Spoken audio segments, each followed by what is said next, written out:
ভোজে সাব্যে বেনুম শিরসি শিখিপিচ্ছম কোটিতটে দুকুলম নেত্রান্তে সহচরম কটাক্ষং বিদধতে সদা শ্রীমদ্ বৃন্দাবন বসতি লীলা পরিচয় জগন্নাথ স্বামী নয়ন পথগামী ভবতু মে।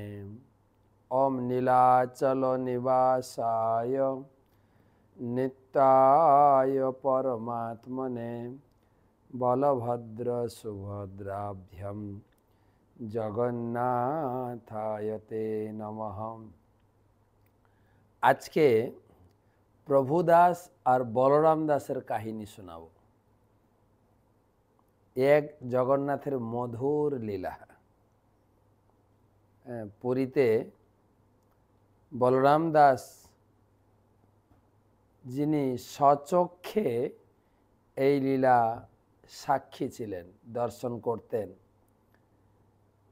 তো কি হয়েছে ঘটনায়, একবার মধ্যরাতে বলরাম দাস জগন্নাথ মন্দিরের সিংহদ্বারের সামনে ভ্রমণ করছিলেন, ভগবানের নাম জপ করছিলেন, গুণকীর্তন করছিলেন। মন্দিরের শয়ন আরতি হয়ে গেছে, দরজা বন্ধ হয়ে গেছে।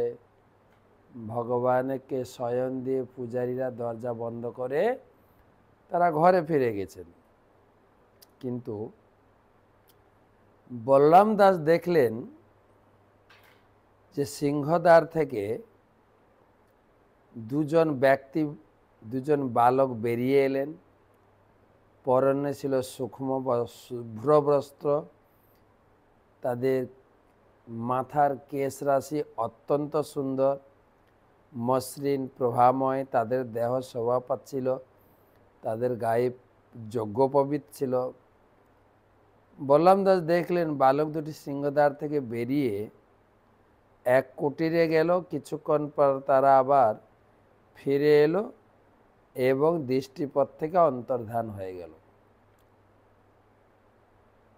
আর বলরাম দাস দেখলেন সেই দুইজন উভয় বালকই পান চর্বণ করতে করতে তারা ফিরছিলেন। তাদের অধর ঠোঁট দুটো লাল হয়ে গেছে।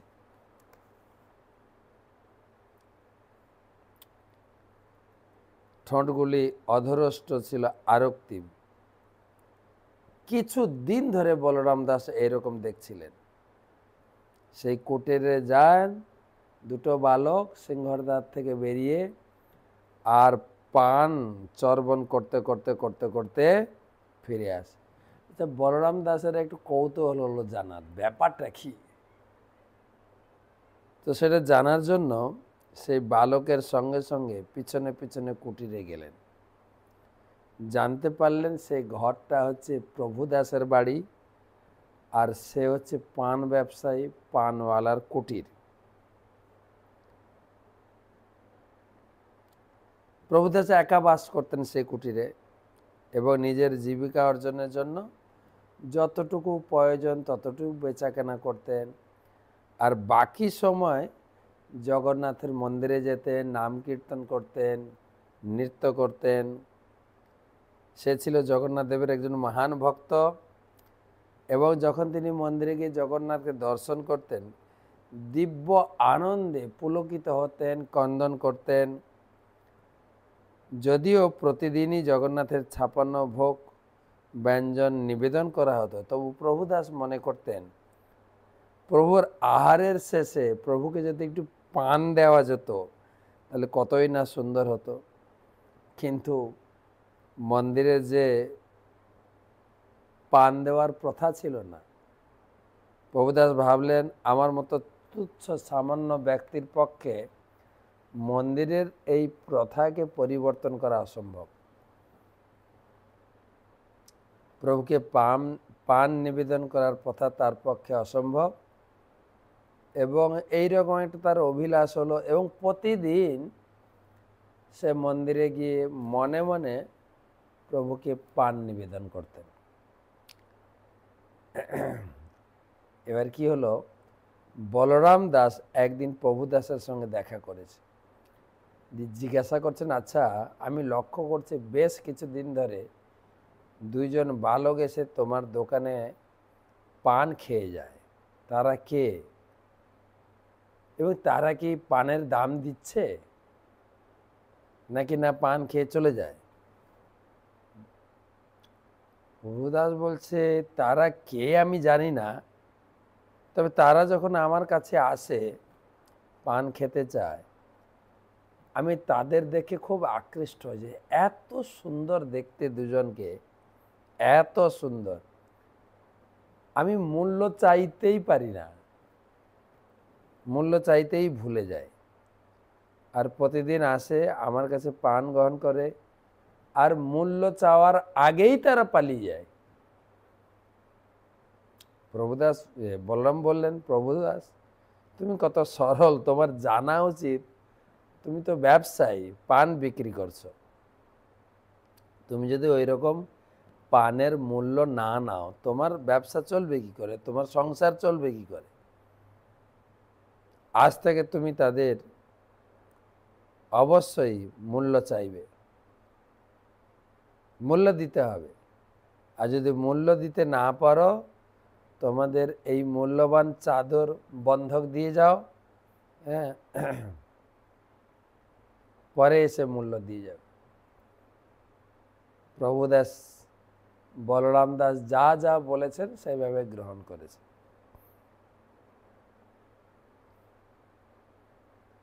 আর সেই রাত্রি আবার দুইজন গেছে পান খেতে।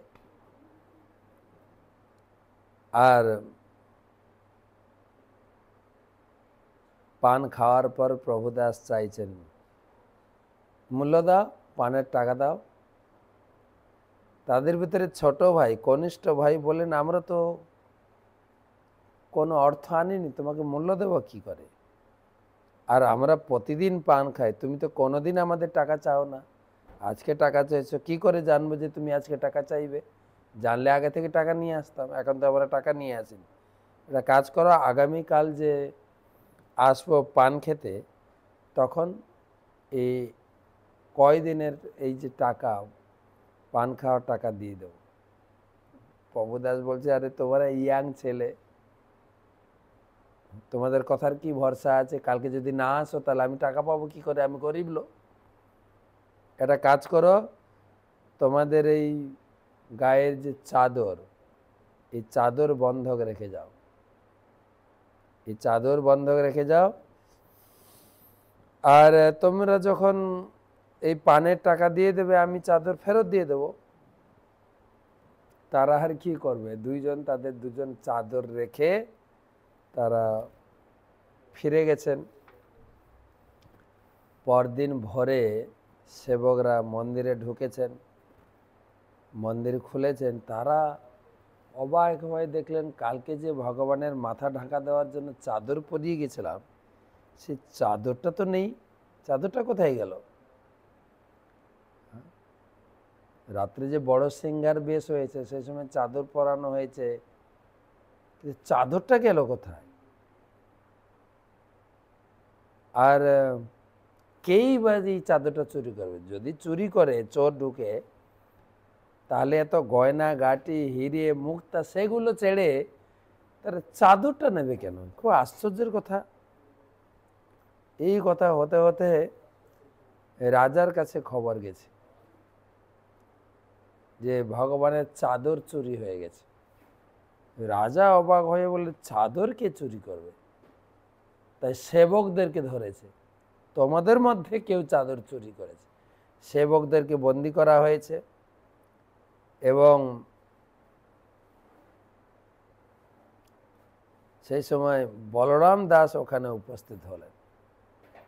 বলরাম দাস রাজাকে বলে, না না, সেবকরা কেউ চোর না, তারা কেউ, তাদের কোনো দোষ নেই।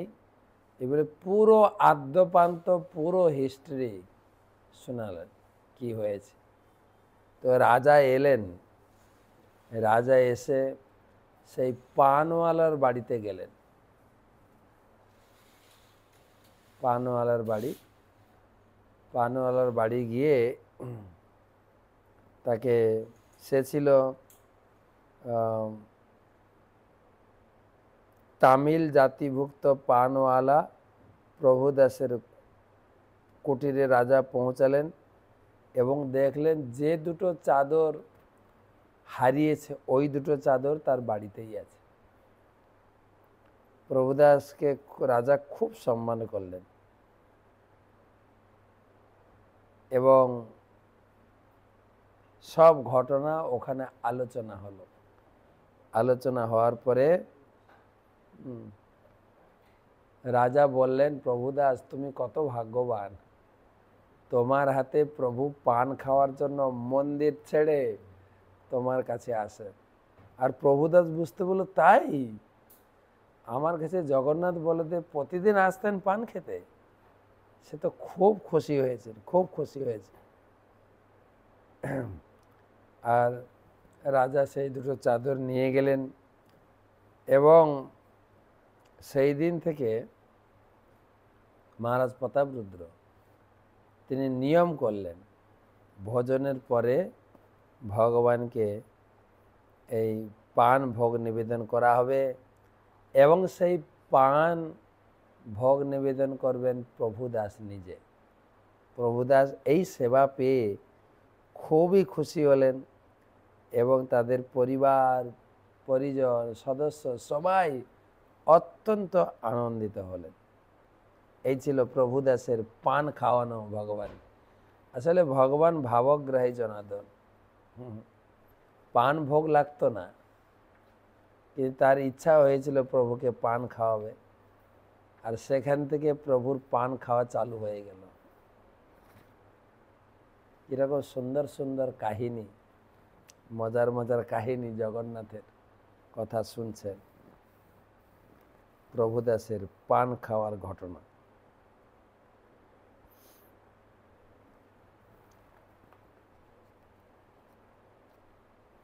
এরপরে আমাদের জেলের কাহিনী শোনাব। রঘু বেহারা, আমি বলেছি আগে এ সমস্ত ঘটনা একদম বর্তমান ঘটে চলেছে জগন্নাথ পুরী মন্দিরে। সেই ঘটনা আমরা আলোচনা করছি।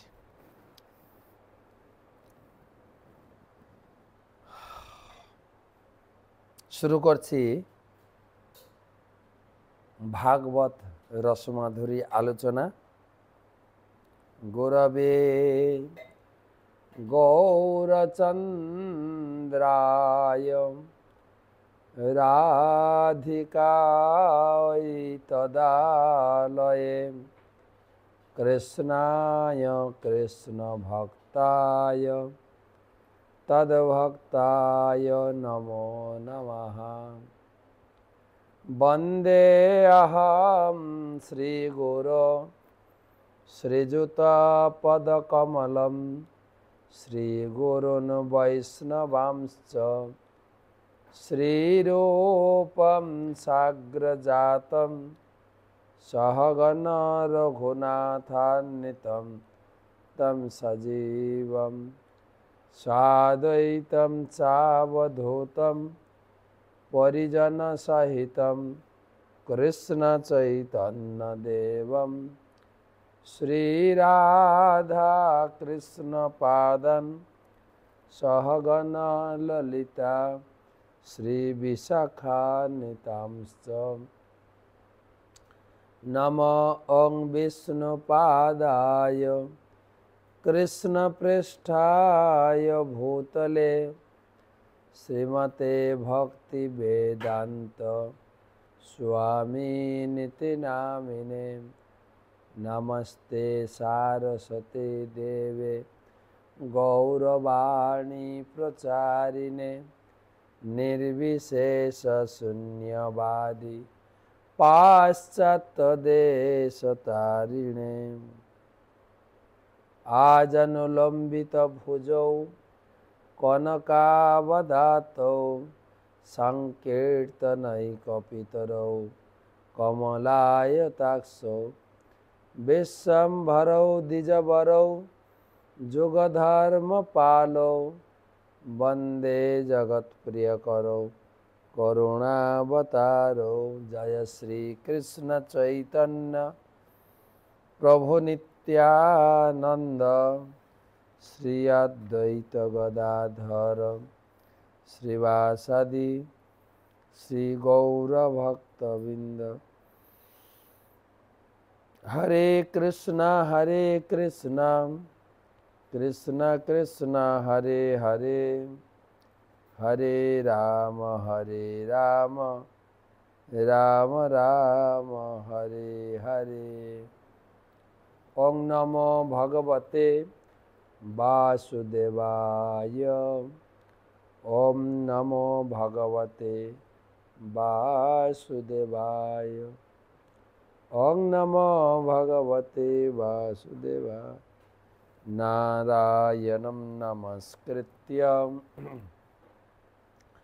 नरं चैव नरोत्तमं देवीं सरस्वतीं व्यासं ततो जयम् उदीरयेत्।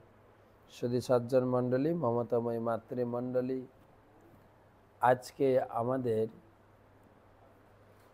भागवत रसमाधुरी 1105तम क्लास।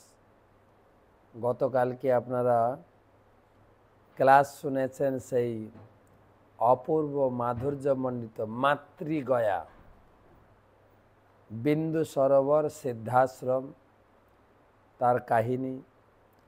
সেই মাতৃগয়া এই আহমেদাবাদ শহর থেকে 100 কিলোমিটার, 99-100 কিলোমিটার। তো আমরা গতকালকে যাওয়ার সৌভাগ্য হয়েছিল আমার অফিস পরিবার নিয়ে। আর কালকে ছিল আমাদের অন্তিম দর্শন, দ্বারকা দর্শন। তো আমি এখন মায়াপুরে পৌঁছে গেছি। আজকে সকালে বিমানে করে চলে এসেছি। মায়াপুরে দুটো সম্মেলন চলছে, নামহট্ট হুগলি জেলা সম্মেলন, সেখানে ক্লাস ছিল। তারপরে হাওড়া আমতার সম্মেলন, সেটা ক্লাস ছিল, একটা মিটিংও ছিল। তো আমাদের সেই অফিস পরিবার তারা আজকে রাত্রে ট্রেনে উঠেছে।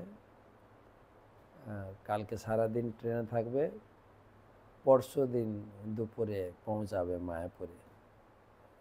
তো সেই মাতৃগয়া অপূর্ব অপূর্ব কাহিনী আপনারা শুনলেন। শুধু তাই না, বড় বড় মুনি ঋষি যোগী তারাও এসেছেন। যেরকম পরশুরাম, বাবার নির্দেশে তিনি মাতৃ হত্যা করেছিলেন, তার কাহিনী আছে। সেই মাতৃ হত্যার পাপ থেকে মুক্ত হওয়ার জন্য তিনি গয়া প্রদেশে এসেছিলেন, সেই মাতৃগয়াতে এসেছিলেন, পিণ্ডদান করেছেন এবং অনেক অনেক কাহিনী শুনলাম। তো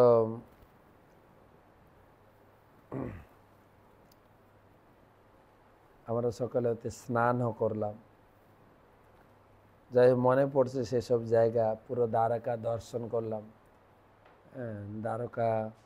দ্বারকা থেকে পোরবন্দর, পোরবন্দর থেকে সোমনাথ, সোমনাথ থেকে ভালকা তীর্থ, ভালকা তীর্থ থেকে জুনাগড়, জুনাগড় থেকে রাজকোট মন্দির, রাজকোট থেকে আমরা আহমেদাবাদ, আহমেদাবাদ থেকে ডাকোর, ডাকোর থেকে আমরা গতকালকে গেছিলাম সিদ্ধাশ্রম বিন্দু সরোবর। রাস্তায় আমরা মেহেসানা ইস্কন মন্দিরে শ্রী জগন্নাথ দর্শন ও প্রসাদ পেলাম। পুরো ট্যুরটাই ছিল অনেকটাই আনন্দ ভ্রমণ। মনে পড়ছে চলে এসছে তো সবাইকে ছেড়ে, মায়াপুরে এসে আরেক পরিবারে যুক্ত হয়েছে। পুরো মায়াপুর একদম লোক, একদম প্রচুর লোক, মন্দিরে ঢোকা যাচ্ছে না। মায়াপুরের বৈভব। যাই হোক, ফিরে আসি ভাগবত কথায়। তো শ্রীমদ্ ভাগবত মহাপুরাণ পঞ্চম স্কন্দ সপ্তদশ অধ্যায়ের দ্বিতীয় ক্লাস আজকে 5 নম্বর শ্লোক থেকে 1105 নম্বর ভাগবত রসমাধুরী সেমিনার। সকলকে সুস্বাগতম জানাই। গুরুদেবের চরণে প্রণিপাত করে তার অহেতুকী আশীর্বাদ প্রার্থনা করি।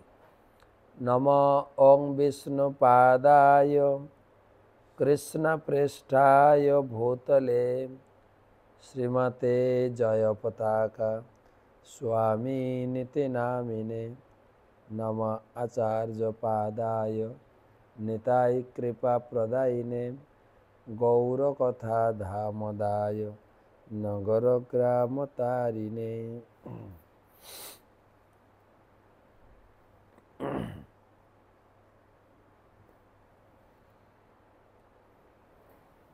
আলোচনা হচ্ছে মা গঙ্গার অবতরণ।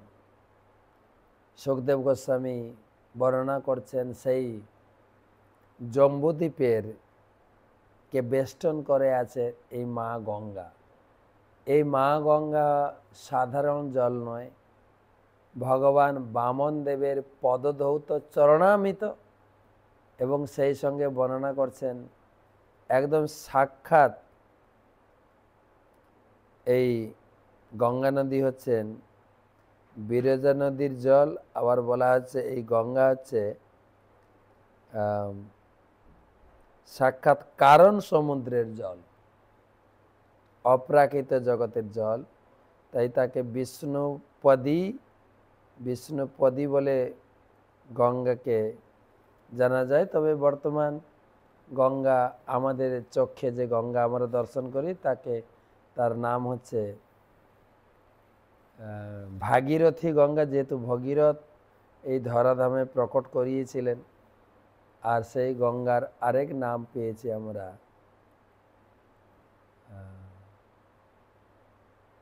জাহ্নবী, জন্মমণি তাকে পান করে নিয়েছিলেন। 5 নম্বর শ্লোক। তত্র চতুর্ধা ভিদ্যমানা চতুর্ভি নামভি চতুর্দিশমভি স্পন্দন্তি নদ নদী পতিমেবাভি নিবসতি শীতালকনন্দা চতুর্ভদ্রেতি চক্ষু ভদ্রেতি। অনুবাদ: সুমেরু পর্বতের শিখরে গঙ্গা 4টি ধারায় বিভক্ত হয়ে পূর্ব, পশ্চিম, উত্তর, দক্ষিণে প্রবাহিত হয়েছে। এই ধারাগুলির নাম সীতা, অলকানন্দা, চক্ষু এবং ভদ্রা। অবশেষে এই ধারাগুলি সমুদ্রে পতিত হয়েছে। গঙ্গার অনেক নাম। সুমেরু পর্বতের 4টি ভাগ, এবং এর আগে আমরা আলোচনা করেছি ধ্রুবলোকে তিনি কি রূপে রয়েছেন, তারপরে চন্দ্রলোকে তিনি কি রূপে রয়েছেন, ব্রহ্ম সদনে তিনি কি রূপে রয়েছেন। আজকের আলোচনা হলো সুমেরু পর্বতের তার গঙ্গার 4টি ধারা, পূর্ব, পশ্চিম, উত্তর, দক্ষিণ। আর 4টি ধারার নাম সীতা, অলকানন্দা, চক্ষু ও ভদ্রা। 6 নম্বর শ্লোক। সীতা তু ব্রহ্ম সদনাৎ কেশরাচলাদি গিরশিখরভ্যবোধ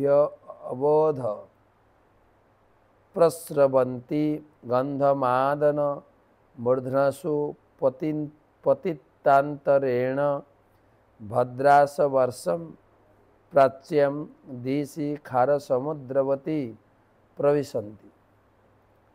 অনুবাদ: সীতা নামক গঙ্গার ধারা সুমেরু শিখরের ব্রহ্মপুরী থেকে বহির্গত হয়ে নিকটস্থ কেশরাচল পর্বতগুলির শিখরে পতিত হয়, এবং এই পর্বতগুলি সুমেরু পর্বতের চারপাশে কেশরের মতো।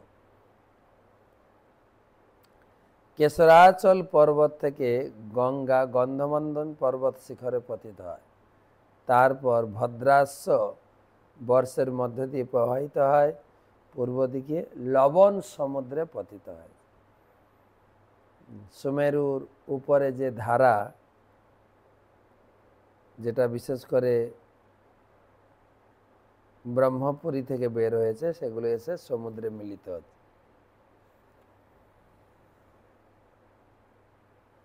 আমরা গতকালকে যখন এই বিন্দু সরোবরে গেছিলাম, সেখানে রয়েছেন সরস্বতী। তো ওখানকার পান্ডা বর্ণনা করছিলেন এই সরস্বতী হচ্ছে কুমারিকা। আমি বললাম কেন? না, তিনি বলছিলেন প্রত্যেক নদী তারা মিলিত হয়েছে সমুদ্রের সঙ্গে, কারণ সমুদ্র হচ্ছে তাদের পতি, কিন্তু সরস্বতী সমুদ্রে যান। সরস্বতী বিভিন্ন জায়গায়, বিশেষ করে যখন ব্যাসদেব ভাগবতম লিখছিলেন বদ্রিকা আশ্রমে, তখন সরস্বতী নদী খুব কলক কলক ধ্বনি করে প্রবাহিত হচ্ছিল। তো ব্যাসদেব বলছিলেন একটু আওয়াজ কম করো, আমি ভাগবতম লিখছি, এটা ডিস্টার্ব করো না। শোনেনি, তাই ব্যাসদেব অভিশাপ দিয়েছে তুমি অন্তঃসলীলা হয়ে যাও। তো সরস্বতী বিভিন্ন জায়গায় প্রবাহ হচ্ছে, প্রকাশিত হয়েছেন, অন্তর্ধান হয়েছে, সেজন্য আর সমুদ্রে মেলা হয়নি। তিনি ওখানে বদ্রিকা আশ্রমে অভিশপ্ত হলেন, প্রয়াগে প্রকাশিত হয়ে আবার প্রয়াগে কিছু দূরে গিয়ে তিনি অন্তঃসলীলা হয়ে গেছেন। সরস্বতী হচ্ছে কুমারিকা, গঙ্গা সমুদ্রের সঙ্গে মিলিত হয়েছেন। 7 নম্বর শ্লোক, এবং মাল্লাবস্য খরান নিষ্পতন্তি তত অনুপরত বেগা কেতুমালমভি চক্ষু পতিচ্যাম দিশি সরিৎপতিম প্রবিশতি। চক্ষু নামক গঙ্গার ধারা মাল্যবান পর্বতের শিখর থেকে জলপ্রপাত রূপে পতিত হয়। অপ্রতিহত বেগ কেতুমাল বর্ষকে প্লাবিত করে পশ্চিম সমুদ্রে প্রবেশ করে। তো মেরু শিখরের যেটা ছিল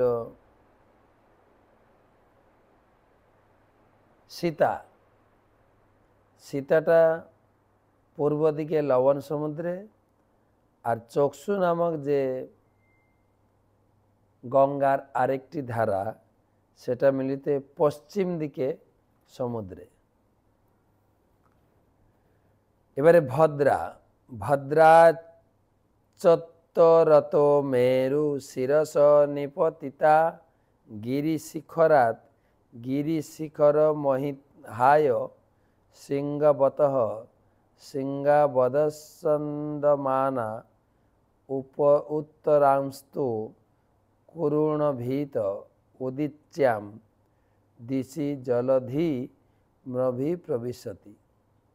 এবারে ভদ্রা নামক গঙ্গার ধারা সুমেরু পর্বতের শিখর থেকে উত্তর দিকে প্রবাহিত হয়ে সেই ধারা কুমুদ পর্বতের শিখর থেকে উচ্ছলিত হয়ে নদী পর্বতের শিখরে, সেখান থেকে নীল পর্বতের শিখরে, সেখান থেকে শ্বেত পর্বতের শিখরে, তারপর শৃঙ্গবান পর্বতের শিখরে পতিত হয়, তারপর কুরু প্রদেশের মধ্য দিয়ে প্রবাহিত হয়ে উত্তর দিকে লবণ সমুদ্রে প্রবেশ করে। উত্তর দিকে, পশ্চিম দিকে এবং পূর্ব দিকে আলোচনা হলো। আর দক্ষিণ দিকের জন্য অলকানন্দা। গঙ্গা এই জগতে সাধারণত বলা হয়, রূপক গোস্বামীপাদ বলেছেন, ব্রহ্ম দবত্ত অপগচ্ছতি নিরধর্ময়। এই গঙ্গা হচ্ছে ভগবানের একদম মেল্টেড ওয়াটার বলে ইংরেজিতে, যেরকম আইসক্রিম গড়লে জল হয়ে যায় না, ভগবান নিজেই একদম দ্রবীভূত হয়ে গঙ্গাতে পরিণত হয়। আর সারা জগৎকে তার পবিত্রতা সুযোগ দেওয়ার জন্য তিনি বিভিন্ন দিকে শাখা প্রশাখা রূপে প্রবাহিত হয়েছে গঙ্গা। এই আমাদের এই গঙ্গা, যেটা ভাগীরথী গঙ্গা, ভারতের বিভিন্ন দিক থেকে, হিমালয় থেকে পতিত হয়েছেন, তারপরে হরিদ্বার থেকে প্রয়াগ কুম্ভমেলায়, সেখান থেকে প্রবাহিত হয়ে কানপুর, পাটনা, ঘুরতে ঘুরতে ঘুরতে ঘুরতে সেই মানিকচক তারপরে বাংলায় ঢুকলেন মালদা হয়ে, আর মালদা হয়ে ফারাক্কা পর্যন্ত এলেন। তারপরে গঙ্গা দেখলেন যে বাংলাটা দুই ভাগ হয়ে যায়, তিনি আবার ওখানে আবার দু ভাগ হয়ে গেলেন। বাংলাদেশে এক ভাগ চলে গেলেন, আর পূর্ব বাংলায় এক ভাগ, পশ্চিম বাংলায় এক ভাগ। তো পূর্ব বাংলায় তারা আবার গঙ্গা নামটা গ্রহণ করেন, তারা আবার দিচ্ছে পদ্মা।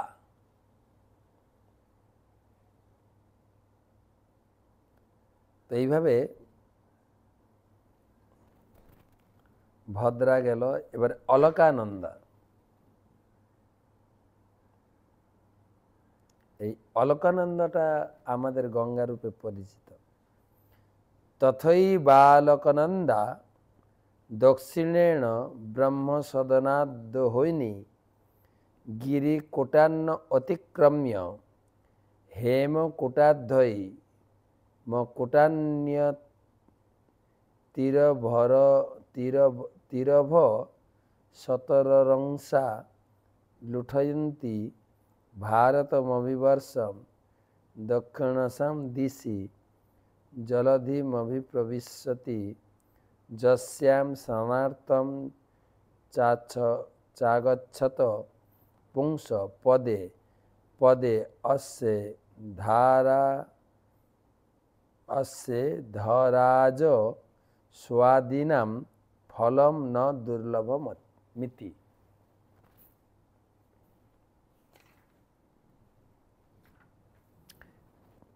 তাহলে সীতা হয়ে গেছে, ভদ্রা হয়ে গেছে এবং চক্ষু হয়ে গেছে, এবারে অলকানন্দা। তেমনি অলকানন্দা নামক গঙ্গার ধারা ব্রহ্মপুরীর দক্ষিণ দিক থেকে প্রবাহিত হয়। ব্রহ্মলোক বিভিন্ন প্রদেশের পর্বত শৃঙ্গ অতিক্রম করে প্রচণ্ড বেগে হেমকূট আর হিমকূট পর্বত শিখরে পতিত হয়। এই পর্বত শিখরগুলি প্লাবিত করে গঙ্গা ভারতবর্ষে পতিত হয়ে এই স্থানকে প্লাবিত করে। ভারতবর্ষে কোথায় পতিত হলেন? গোমুখ, বা আপনার বলবেন বদ্রিকাশ্রম, ওর থেকে আরেকটু এগিয়ে গেলে গোমুখ। গোমুখ থেকে এসছেন, তারপরে প্রবাহিত হতে এই বদ্রিকাশ্রমে বিশাল আকারে জলের ধারা সেখানে পতিত হচ্ছেন, আর ওখানে শিব ঠাকুর বসে সেই জলের ধারাকে তিনি ধারণ করছেন। ভারতবর্ষে পতিত হয়ে সেই স্থানকে প্লাবিত করে। তারপর গঙ্গা দক্ষিণে লবণ সমুদ্রে প্রবেশ করে। যারা এই নদীতে স্নান করতে আসে তারা ভাগ্যবান, সুখদেব গোস্বামী বলছে।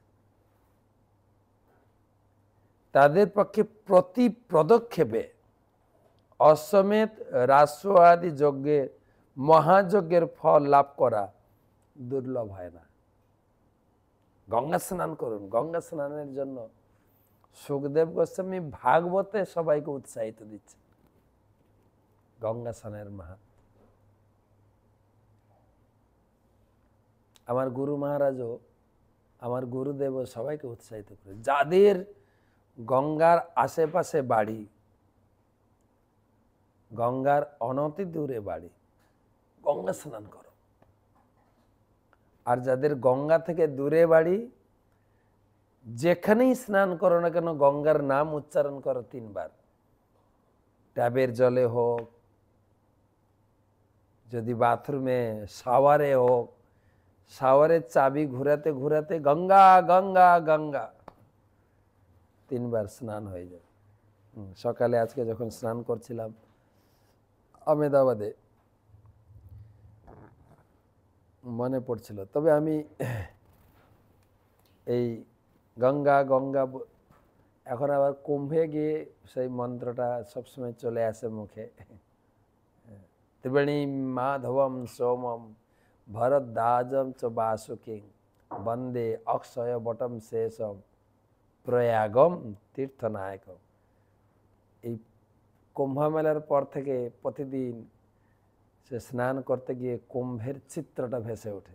হ্যাঁ, তাই আমি গঙ্গা, যমুনা, সরস্বতী তিনটারই স্নান করি সকালে। তো সুখদেব গোস্বামী বলছেন, যতটা সম্ভব গঙ্গা স্নান করুন, আপনি ভাগ্যবান, ভাগ্যবতী হয়ে যাবেন। আপনি এই গঙ্গা স্নানের মাধ্যমে অশ্বমেধ এবং রাজস্ব যজ্ঞের মহাফল প্রাপ্ত হবে। ছোট তাৎপর্য দিয়েছেন প্রভুপাদ, একটু পড়ে নিই। যে স্থানে গঙ্গা বঙ্গোপসাগরে লবণ সমুদ্রে প্রবেশ করে, সেই স্থান এখনো গঙ্গা সাগর নামে পরিচিত। কালকের কথাতে একটু অন্তিম থেকে গেছে যে কপিল দেব মহারাজ তিনি মাকে সাংখ্য যোগ তথা ভক্তি যোগ দান করলেন, মায়ের মুক্তি হলো। এবারে তিনি সেখান থেকে বেরিয়ে গঙ্গার পাড় ধরে ধরে ধরে ধরে গঙ্গা সাগর, যেখানে গঙ্গা সাগরে মিলিত, ওখানে এসে অবস্থান করলেন। ওখানেই তিনি এখনো রয়েছেন। কপিল আশ্রম, যেটা গঙ্গা সাগর, সেটাও যাবেন, সেটাও পবিত্র জায়গা। গঙ্গা এবং সাগরের যে মিলন স্থল। মকর সংক্রান্তির দিন লক্ষ লক্ষ মানুষ মুক্তি লাভের আশায় সেখানে স্নান করতে যান। আমিও কয়েকবার গেছি।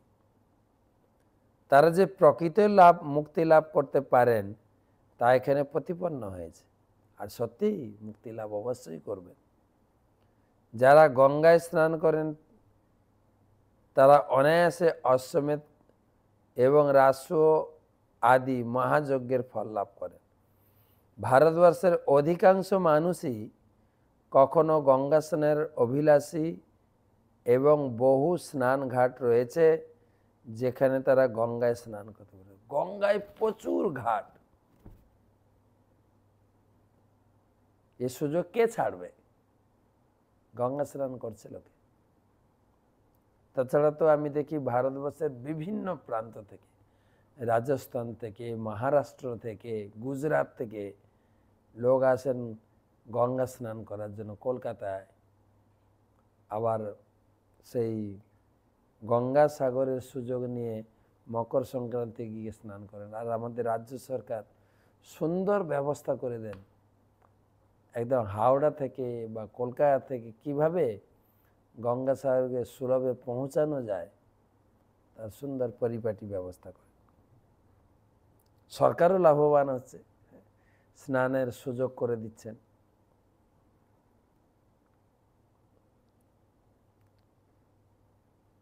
প্রয়াগে পৌষ মাঘ মাসে গঙ্গা যমুনার সঙ্গমস্থলে হাজার হাজার মানুষ স্নান করতে আসে। প্রয়াগে তো প্রয়াগে 1 মাস মেলা ছিল। সরকারির হিসাব অনুযায়ী 66 কোটি মানুষ এসেছিল স্নান করতে। 66 কোটি, তাদের 40 কোটি লোক আনার পরিকল্পনা ছিল। লোক এসছে আমাদের মানে যা পরিকল্পনার বাইরে। আর আমার থাকার সৌভাগ্য হয়েছিল সেই ক্যাম্পে। গুরুদেব পাঠিয়েছিলেন, যারা যারা আপনারা গীতা দান করেছেন সেই গীতাগুলো বিতরণ করেছি। তাতেও পুণ্য অর্জন করেছি, আপনারাও পুণ্য অর্জন করেছেন। এই 2 বছর পরে আবার 26-এ মানে আগামী বছর আরেকটা জায়গা কুম্ভ হবে সম্ভবত নাসিকে। সুযোগ পেলে সেটা তো যাব কুম্ভ।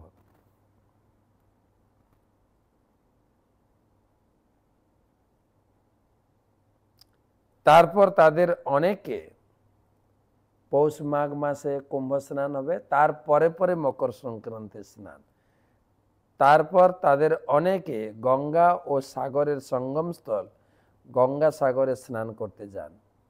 এইভাবে সমস্ত ভারতবাসীদের বহু তীর্থস্থানে গঙ্গা স্নান করার এক বিশেষ সুযোগ রয়েছে। কমপক্ষে বিভিন্ন তিথিতে আরেকটা বলবো, আপনি মায়াপুরে এলে তো গঙ্গা স্নান করবেন। মায়াপুরের গঙ্গা তো আরো জাগ্রত, যেখানে মহাপ্রভুর সান্নিধ্য লাভ করেছেন গঙ্গা। প্রভুপাদ ঘাট, আমাদের প্রভুপাদ ঘাটে গঙ্গা মন্দির রয়েছে।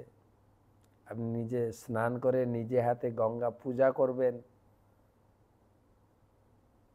গঙ্গার মহিমা শ্রবণ করবেন। তো প্রভুপাদ গঙ্গা স্নানের প্রতি খুব জোর দিলেন, সুখদেব গোস্বামীও।